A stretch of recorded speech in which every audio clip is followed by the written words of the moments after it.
오늘은 우리 교회 39주년 창립 기념 주일 예배입니다. 우리 기념 주일 예배에 나오신 우리 성도님들에게 우리 하나님께서 예비하신 은혜와 복으로 축복하여 주시기를 주님의 이름으로 축원합니다. 유대인의 속담에 식탁을 지키는 것은 고래가 아니라 새우다라는 말이 있습니다. 우리 생각에는 그 덩치가 크고 있어 보이는 고래가 식탁을 지킬 것 같은데 그게 아니라 새우가 식탁을 이렇게 지킨다라는 의미입니다.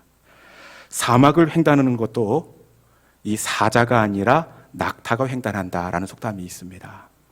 우리 생각에는 사납고 힘이 있고 발톱이 있는 사자가 사막을 횡단할지 이렇게 생각을 하는데, 사자가 사막을 횡단하는 것이 아니라 묵묵히 한결같은 걸음을 걷는 낙타가 사막을 횡단한다, 이렇게 이야기합니다. 제가 보니까 교회도 마찬가지인 것 같아요. 39년간 우리 교회 역사 속에서 사자 같은 성도, 고래 같은 성도가 교회를 지킨 것이 아니라 빛도 없이 이름도 없이 묵묵히 사명을 감당한 낙타 무릎 같은 기도의 무릎을 이렇게 지킨 우리 믿음의 성도들이 오늘 우리 교회를 있게 한 줄로 믿습니다. 우리 교회 가운데 빛도 없이 이름도 없이 묵묵히 그 자리를 아름답게 감당해 주신 우리 믿음의 성도들에게 하나님께서 귀한 것으로 채우시고 갚아주시기를 다시 한번 주님의 이름으로 축원합니다. 지난주에 우리는 이 가룟 유다에 대해서 함께 나눈 적이 있습니다. 우리는 가룟 유다 하면 예수님 십자가에 팔아넘긴 놈 하면서 대놓고 이렇게 가룟 유다를 폄하하는 경우가 있습니다. 그런데 원래 유다가 어떤 사람이었습니까? 제가 보니까 여러분들은 몰라도 저보다는 훨씬 괜찮은 사람이더라고요. 원래 가룟 유다는 예수님께 신뢰받고 12 제자들에게 신망이 두터웠던 사람입니다. 어떻게 알 수가 있죠? 가룟 유다는 돈계를 맡은 자더라. 여러분, 예수님께서 돈을 아무한테나 맡기겠습니까?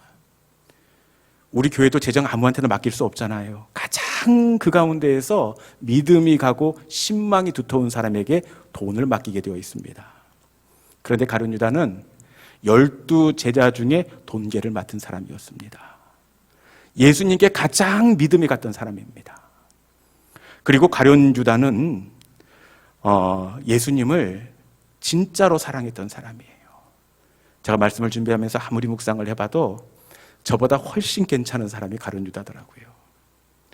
가룟 유다는 예수님을 사랑하고 예수님을 쫓기 위해서 고향도 내려놓고 집도 전토도 내려놓았습니다. 만약에 가룟 유다의 직업이 어부였다면 배와 그물도 내려놓았습니다. 예수님을 사랑했기 때문에 내려놓았던 사람입니다. 여러분, 그럼에도 불구하고 이렇게 괜찮은 가룟 유다가 넘어지고 말았어요. 예수님을 은 30에 팔아넘기고 말았습니다. 왜 가룟 유다가 예수님을 팔아넘기는 실패의 주인공이 되었다고 얘기했죠? 그것은 생각 때문이라고 그러면 안 됩니다. 생각이 둥지를 틀게 했기 때문입니다. 벌써 사단이 예수 팔 생각을 넣었더라. 생각이 아니라 벌써 넣은 생각 때문에 그렇습니다. 가룟 유다는 예수님을 팔아넘길 생각이 어느 날 들어올 때에 고개를 떨쳤다가도 다시 끄집어내고 아니지 싶다가도 다시 예수 팔 생각을 묵상했습니다. 그 생각이 둥지를 틀 때에 실제로 그 생각이 행동으로 옮겨졌다는 겁니다. 여러분, 둥지를 튼 생각은 새의 알과 같습니다. 그냥 그 생각은 공중으로 흩어지지만 어미새가 둥지의 알을 품으면 반드시 생명이 되듯 둥지를 튼 생각은 반드시 행동으로 옮겨지게 되어 있습니다. 경건은 악한 생각이 둥지를 틀지 못하게 하는 겁니다. 맞습니까? 악한 생각이 둥지를 틀지 못하게 하는 거예요. 여러분, 우리가 우리 머리를 스쳐가는 생각은 어떻게 할 수 없어요. 내 머리 위로 새가 지나가는 것, 날아다니는 것 어떻게 할 수 없습니다. 그렇지만 우리가 뭘 할 수 있습니까? 둥지를 틀지 못하게는 할 수 있습니다. 여러분, 우리가 악한 생각, 하나님이 기뻐하시지 않는 그 생각, 둥지를 틀지 못하게 하므로 영적인 승리의 고지를 먼저 선점할 수 있는 우리 믿음의 성도들이 될 수 있기를 주님의 이름으로 축원합니다. 네, 제가 오늘 찬양대가 참 이렇게 여러모로 고마운데 이 반응이 이렇게 즉각 아멘을 해줘서 제 설교가 막 힘이 나는 것 같습니다. 감사합니다. 자, 오늘 우리가 나눌 말씀은 단 한 절로 기록되어진 말씀입니다. 여러분, 이 단 한 절 아주 짧은 말씀입니다. 그런데 이 속에 담겨진 내용만큼은 그 깊이가 결코 얕지가 않습니다. 왜냐? 이 짧은 한 절 속에 두 사람의 인생이 담겨져 있기 때문에 그래요. 한 사람의 인생은 다윗의 인생입니다. 그리고 또 한 사람의 인생은 사울의 인생입니다. 짧은 한 절 속에 두 사람의 인생이 담겨져 있습니다. 다시 우리 본문 3장 1절에 있는 말씀을 읽으면서 두 사람의 삶을 말씀은 어떻게 평가하고 있는지 같이 한번 읽어보도록 하겠습니다. 자, 같이 한번 3장 1절의 말씀 읽습니다. 자, 시작. 사울의 집과 다윗의 집 사이에 전쟁이 오르매 점점 강하여 가고 사울의 집은 점점 약하여 가니라. 아멘. 두 사람의 삶을 말씀은 어떻게 평가하고 있습니까? 다윗은 점점 강하여 가고 사울의 집은 점점 약하여 갔더라. 다윗은 가면 갈수록 강하여지고 넓어지고 강건해집니다. 반면에 사울의 삶은 가면 갈수록 좁아지고 약해지고 옅어지고 희미해집니다. 두 사람의 삶을 이렇게 평가해 놓고 있는데 사실 성경에 처음 등장한 대목에 가보면 아무리 봐도 사울이 가면 갈수록 강성해져야 오를 것 같습니다. 이게 비교 자체가 되질 않습니다.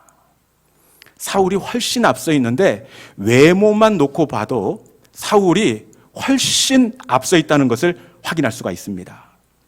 사울을 처음으로 소개하고 있는 대목에 가면 혹시 들어보셨습니까? 사울은 준수한 소년이더라 이렇게 되어 있습니다.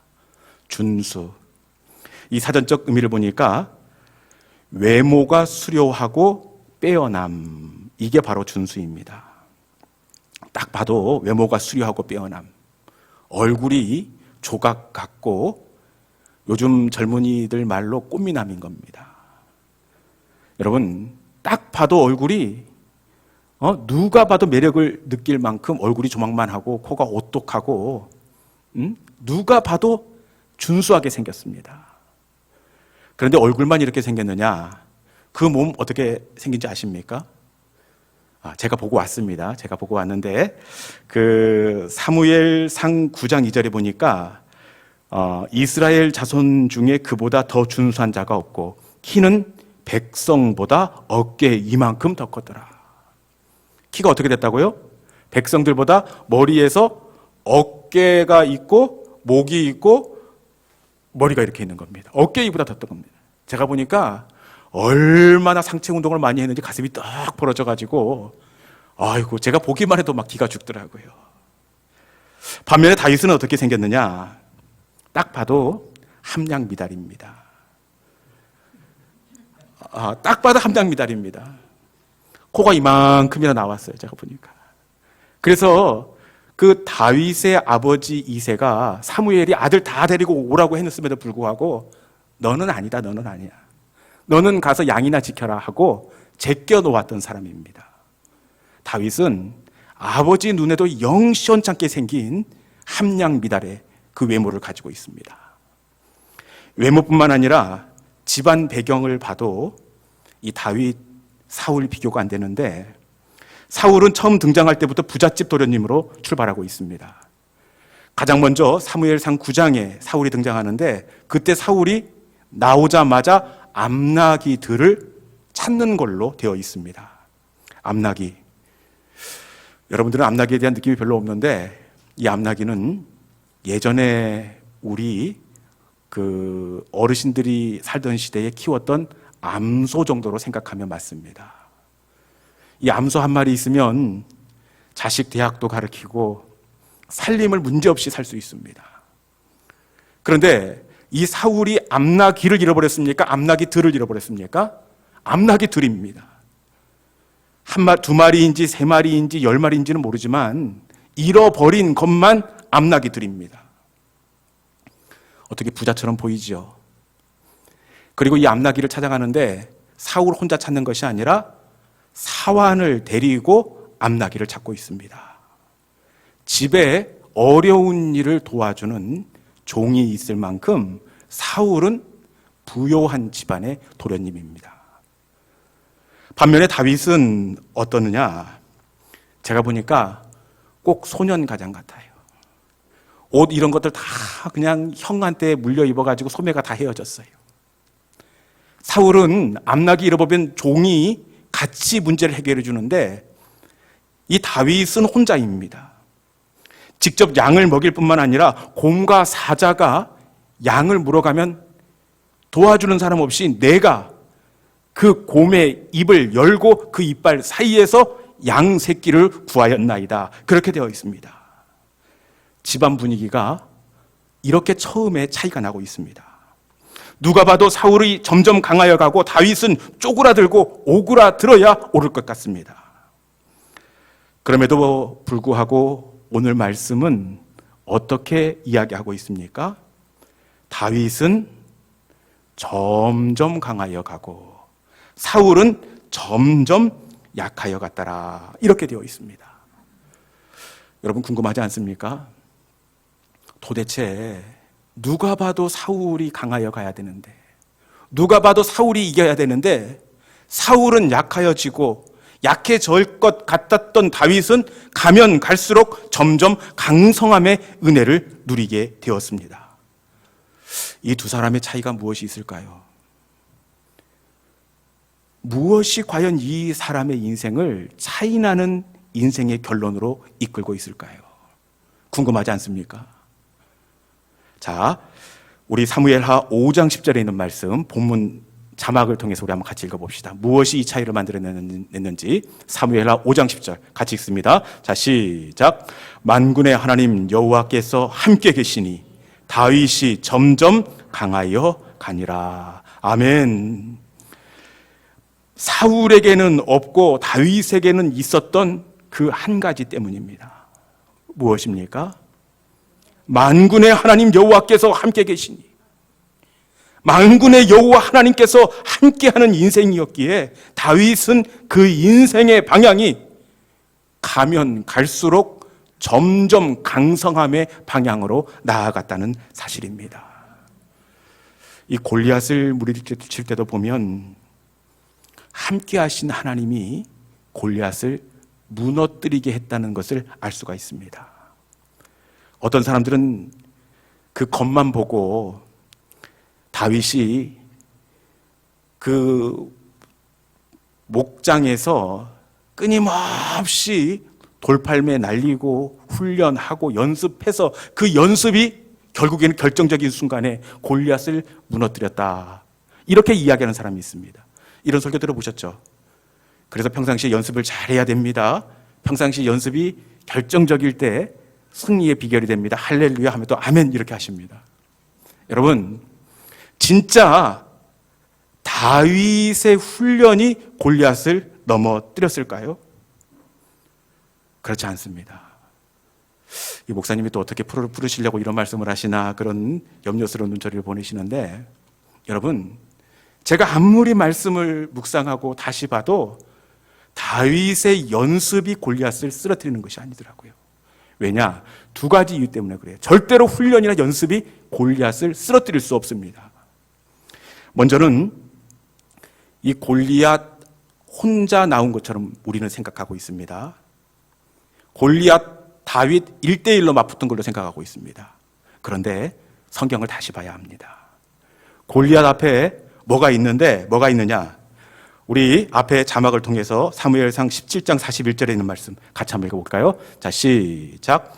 블레셋 사람이 방패에 둔 사람을 앞세우고 다윗에게로 점점 가까이 나아가니라. 아멘. 블레셋 사람이 누구입니까? 골리앗입니다. 골리앗 앞에 누가 있죠? 방패든 사람을 앞세우고, 이렇게 되어 있습니다. 여러분, 골리앗 앞에 방패든 사람이 앞서고 있습니다. 이 방패든 사람은 밥만 먹고 이 방패로 막는 훈련만 하는 사람입니다. 군대에 가면 보직이라는 게 있어요. 총을 쏘는 사수, 그 다음에 옆에서 보조하는 부사수, 탄약을 전문적으로 갖다 대는 탄약수, 밥만 먹고 탄약만 이렇게 어떻게 하면 공급할 것인가, 그것만 연구하는 사람이 탄약수입니다. 이 방패 든 사람은 이 전문 용어로 방패병이라고 합니다. 방패병은 밥만 먹고 방패로 막는 훈련만 하는 이 막기 전문가입니다. 여러분, 밥만 먹고 이 방패로 막기만 해요. 화살도 맞고 창도 맞고. 그런데 이 물맷돌 어떻게 되겠습니까? 금방 막을 수가 있습니다. 누가 봐도 이 방패 뒤에 이 골리앗이 숨었기 때문에 훈련으로 이걸 뚫을 수 있습니까? 잘 생각해 보십시오. 그리고 또 한 가지 이유가 있는데, 훈련이 아닙니다. 왜냐?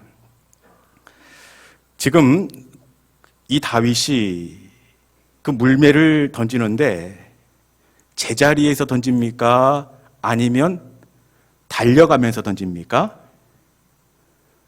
우리 다시 한번 읽겠습니다. 17장 48절 자막을 통해서 읽어봅시다. 다윗이 어떻게 던지는지. 자, 시작. 블레셋 사람이 일어나 다윗에게로 마주 가까이 올 때에 다윗이 블레셋 사람을 향하여 빨리 달리며. 아멘. 달린 정도가 아닙니다.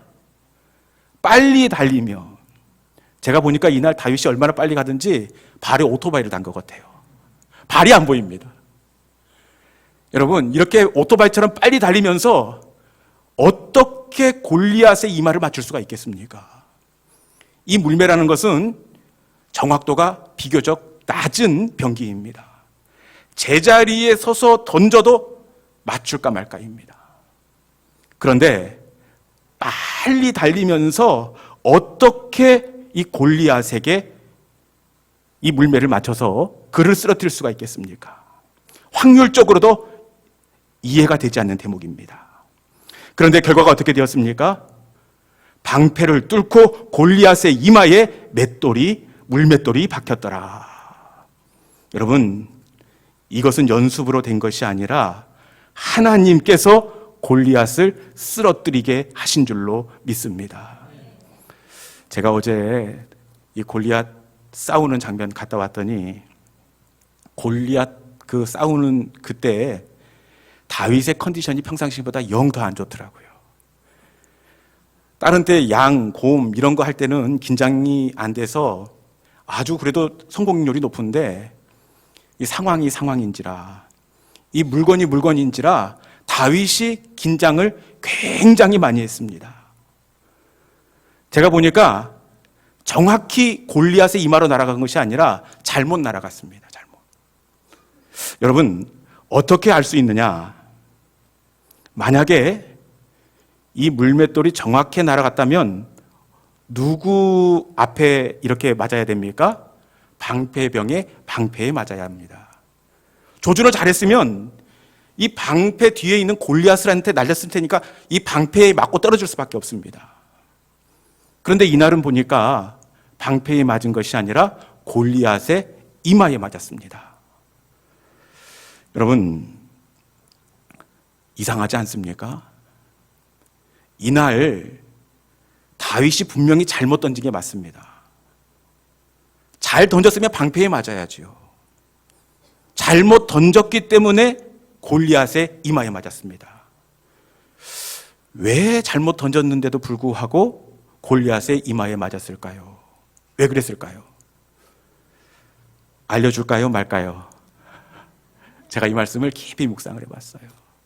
너무 억지라고 생각하실 수 있는데 아마 제 해석이 훨씬 합리적일 것 같습니다. 그날 다윗이 하여튼 골리앗을 향해서 물매를 날리는데 잘못 날린 게 맞습니다. 그래서 이 골리앗 입장에서는 분명히 조그마한 소년이 물매를 날린 것 같은데 이게 궁금한 겁니다. 방패 뒤에서. 그러다가 물매가 어디지 모나 하고 방패 옆으로 고개를 내밀었는데 그때 맞은 겁니다. 그때. 여러분, 이게 훨씬 합리적인 해석 아닙니까? 방패 뒤에 있었으면 맞을 리가 없습니다. 맞을 리가. 여러분, 하여튼 중요한 것은 다윗이 쓰러뜨린 것이 아니라 만군의 하나님 여호와의 이름으로 내게 가노라. 다윗과 함께 나아간 하나님이 골리앗을 넘어뜨리게 하셨다는 사실이 되는 줄로 믿습니다. 이날 다윗은 알았어요. 어디를 가든지 하나님과 함께 갈 때에 하나님께서 이기게 하시고 하나님께서 되게 하신다는 것을 알았습니다.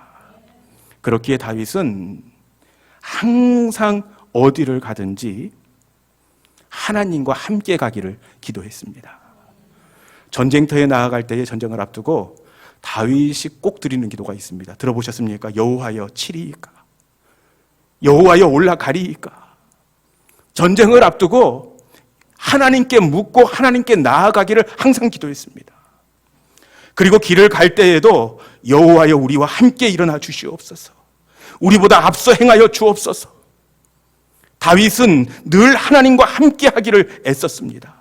그것은 승리의 근원이 하나님께 있음을 알았기 때문입니다. 다윗이 이렇게 하나님과 함께 동행할 때에 하나님께서 어떻게 하십니까? 역대상 18장 13절 말씀 자막을 통해서 한번 읽어봅시다. 자, 시작. 다윗이 어디로 가든지 여호와께서 이기게 하셨더라. 아멘. 이것뿐만 아니라 다윗이 하나님과 동행할 때 또 어떻게 하느냐? 사무엘하 8장 6절. 이 말씀 역시 이 장수만 바뀌었을 뿐이지 내용은 똑같습니다. 한번 사무엘하 8장 6절도 한번 읽어봅시다. 자막을 통해서. 자, 시작. 다윗이 어디로 가든지 여호와께서 이기게 하시니라. 아멘. 역대상 18장 6절. 같이 한번 읽어봅시다. 시작. 다윗이 어디로 가든지 여호와께서 이기게 하시니라. 사무엘하 8장 14절 같이 읽어봅시다. 시작. 다윗이 어디로 가든지 여호와께서 이기게 하셨더라. 아멘. 다윗이 하나님과 함께 할 때 어디로 가든지 이기는 삶을 살 수 있었습니다. 가면 갈수록 점점 더의 은혜를 누리게 하셨습니다. 하나님이 함께 하심이 은혜요, 하나님과 함께함이 역전의 비결이 되는 줄로 믿습니다. 성경은 이것을 우리에게 분명하게 말씀하고 있습니다. 성경에는 수많은 사람들과 그리고 다양한 상황과 그리고 많은 가정의 이야기가 등장합니다. 성경에 거지도 나오고요, 왕도 나오고요, 장수도 나오고요, 혼자 사는 여인도 나오고요, 귀신 들린 자녀를 둔 그 엄마도 나옵니다. 여러분, 다양한 상황, 다양한 사건이 나오지만 성경은 이 사건에 관심이 있는 것이 아닙니다. 그 사건의 경중에 관심이 있는 것도 아니고 그 사람의 사회적 위치에 관심이 있는 것도 아니고 단 한 가지 성경의 관심은 그곳에 하나님이 계시느냐, 그곳에 만군의 하나님이 함께 하시느냐, 여기에 관심이 있다는 사실입니다. 아무리 큰 시험의 자리라고 하더라도 하나님이 함께 하시면 뛰어넘게 되어 있습니다. 아무리 큰 슬픔의 자리, 아픔의 자리라고 하더라도 하나님이 함께 하시면 회복된다고 성경은 우리에게 보여주고 있습니다. 만군의 여호와와 함께함이 점점 강성함의 방향으로 나아가게 하는 줄로 믿습니다. 지난 가을에 제가 부임하고 한 성도님의 가정을 신방한 적이 있습니다. 우리 교회에 등록한 지 얼마 되지 않은 분인데 이 병원에서 이 진단 결과 이 혈액암 진단을 받았습니다.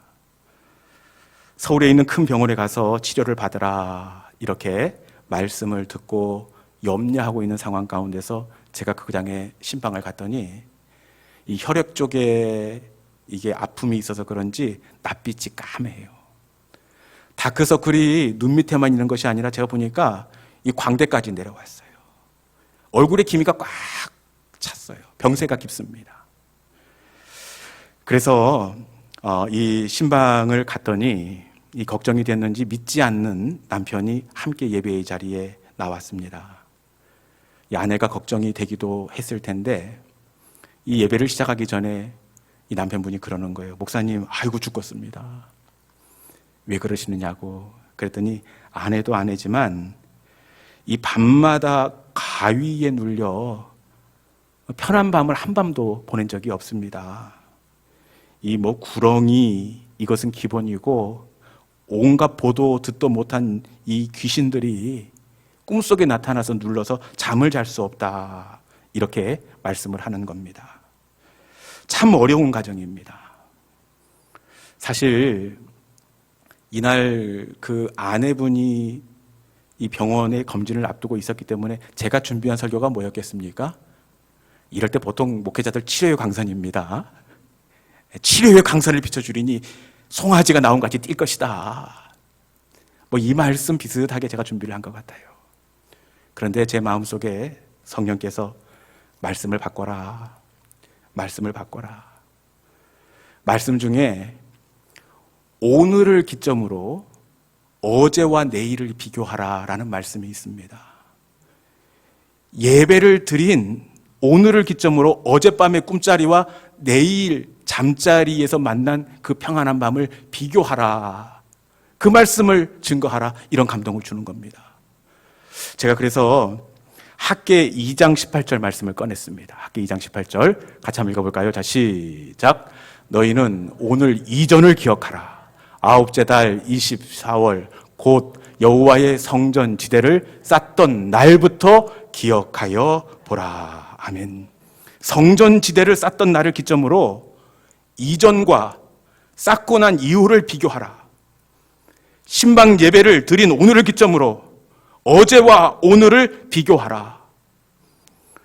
여러분, 성령께서 저에게 이 말씀을 주시는데 감동을 주는데 제가 이 말씀을 증거하는 게 쉬웠겠습니까? 어렵겠습니까? 당연히 믿음으로 하셔야죠, 목사님 그러는데 여러분, 만약에 제가 이 말씀했다가 그 다음날 악몽 꾸면 이거 망하는 겁니다.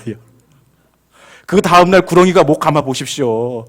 에이, 목사님 다녀간 이유나 똑같은데 예배 드린 거나 안 드리는 건 똑같은데 그러면서 이 사람 다시는 교회에 안 나올 겁니다.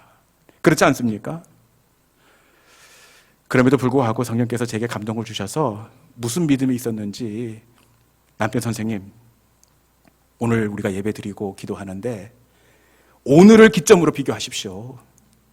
어제 그 구렁이가 내일 또 나오는지 안 나오는지 오늘을 기점으로 이 일로 통하여 하나님께서 선생님을 부르고 계십니다. 말씀을 이렇게 담대하게 하고 뒤로 돌아서는데 제 가슴이 막 방망이질을 하는 겁니다. 큰일 났네, 큰일 났어. 그래서 그 3여전도회 중보기도팀에게 이 상황을 얘기했어요. 그분의 영혼이 달려있다. 같이 기도해달라. 여러분, 이 일의 결론이 어떻게 났겠습니까? 그 다음 주가 아니라 그 다음 주에 남편분이 우리 교회에 등록하신 줄로 믿습니다. 목사님, 정말 달라요. 뭔가 있어요, 목사님. 그리고 이 아내 되는 분도 원래는 혈액암 판정을 받고 전주에서 올라갔는데 그 다음에 서울에서 암은 아니다. 암은 아니다. 대신에 일주일마다 와서 이 경과를 체크해보자. 이렇게 말씀을 했습니다. 그런데 여러분, 예배를 드리고 난 이후에 하나님이 함께 하실 때 그 가정이 어떻게 되었겠습니까? 조금 지난 다음에는 2주 만에 오십시오. 그리고 엊그저께 병원에 갔다 왔는데 많이 좋아졌습니다. 이제 2달 만에 이렇게 오셔서 추위를 확인만 하면 되겠습니다. 이렇게 하나님께서 강성하게 하신 줄로 믿습니다. 그리고 그 집이, 이 말씀은 좀 드려도 되나 안 되나 모르겠는데 집을 샀습니다. 아이고, 그 짧은 기간에 하나님께서 예배하고 하나님과 함께 출발하기로 결정한 다음에 그 가정의 그 삶의 방향이 강성함의 방향으로 놓여지게 된 줄로 믿습니다. 만군의 여호와 하나님이 함께함이 은혜요 복이 되는 줄로 믿습니다. 축복은 점점의 방향입니다. 맞습니까? 축복은 지금 내가 움켜쥐고 있는 재물의 양이 아닙니다. 축복은 점점의 방향입니다. 아무리 병약한 병고의 시간이 있다고 하더라도 그 방향이 하나님이 함께함으로 점점 강성함의 방향으로 놓여지는 것, 이게 바로 은혜요 복이 되는 줄로 믿습니다. 아무리 가정이 경제적으로 어렵고 그리고 사춘기 자녀가 마음을 아프게 해도 이 방향이 하나님이 함께하는 점점 강성함의 방향이면 이게 은혜요 복이 되는 줄로 믿습니다. 하나님의 사람들은 지금을 보는 사람들이 아닙니다. 하나님의 사람들은 방향을 보는 겁니다. 지금보다는 다음이, 오늘보다는 내일이, 나와 함께하고 계시는 하나님이 강성함의 방향으로 이끄는 것을 바라보면서 하나님과 함께 동행하는 사람, 이 사람이 바로 하나님의 사람이 되는 줄로 믿습니다. 하나님은 우리의 인생의 방향을 점점 더 강성하게 하십니다. 오늘보다는 내일이, 내일보다는 그 다음이 더 넉넉하고 건강하고 평안하게 하십니다. 하나님이 함께 하심으로 우리의 인생의 방향을 점점 더 강성하게 하심을 바라보면서 하나님과 함께 동행하시는 우리 믿음의 성도들이 될 수 있기를 주님의 이름으로 축원합니다. 이 시간에 우리 주신 말씀을 기억하면서 하나님과 함께 동행하겠습니다. 한 번도 우리의 삶 가운데 우리를 실망시킨 적이 없으신 하나님, 나를 떠나지도 아니하신 하나님, 그 하나님 나와 함께 하시기에 내 인생의 방향이 지금은 움츠러들었지만 점점 더 강성하게 하실 줄로 믿습니다. 우리 마음의 고백을 담아서 오 신실하신 주 함께 찬양하도록 하겠습니다.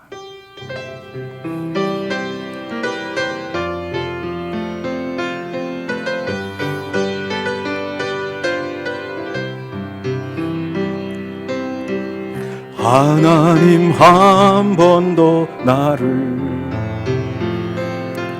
실망시킨 적 없으시고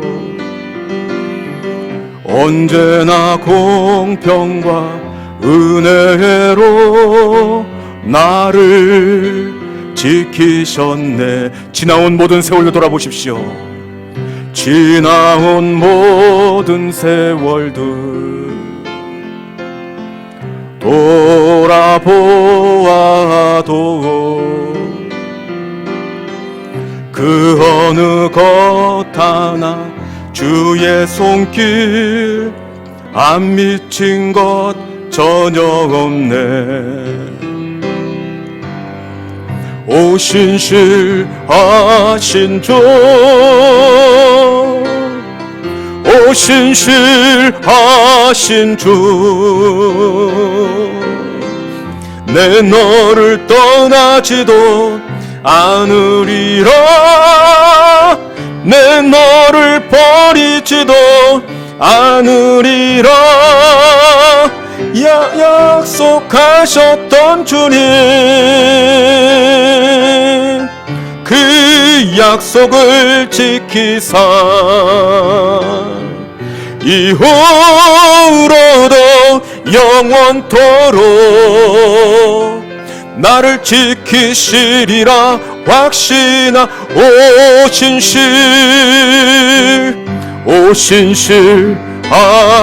주, 오 신실하신 주, 내 너를 떠나지도 않으리라, 내 너를 버리지도 않으리라. 약속하셨던 주님, 그 약속을 지키사 이후로도 영원토록 나를 지키시리라 확신하네.